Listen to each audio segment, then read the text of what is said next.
This is the letter that put Amarillo on the national radar, a closing letter insulting the entire city. It has been called a photoshopped fake, but is it? Not according to Jordan Wimberly and Zach High School, two former employees of Sava Italiano, a now-closed Amarillo restaurant.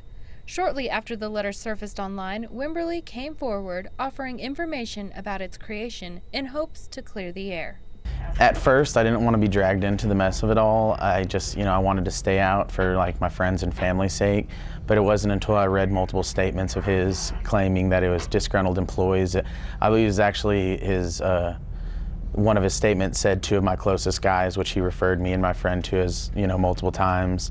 He claimed that it was cooks that had filed for unemployment, and it's just, he did everything but say our name, and I just didn't think it was right for him to drag me through the mud through this whole process when I had nothing to do with it.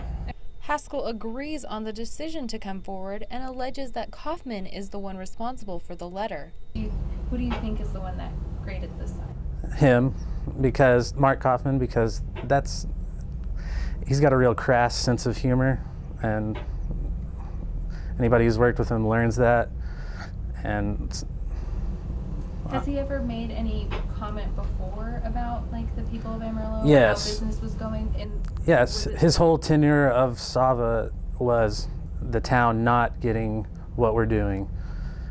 Constantly saying they don't know real good food in this town. So I mean, it matches up perfectly with what he said through the tenure of Sava Italiano.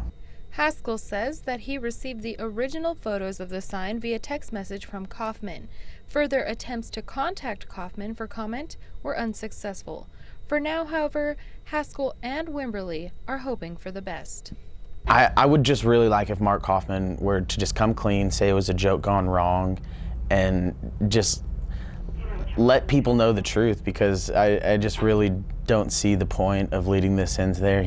The word lawsuit's been thrown around numerous times on Facebook and stuff, and it's mind-blowing to even think that something like that would be considered, knowing for a fact that, it was not any of a former employee that, had anything to do with it. I would just like it to be settled by, the truth coming out. Chela Rivera, Pro News 7.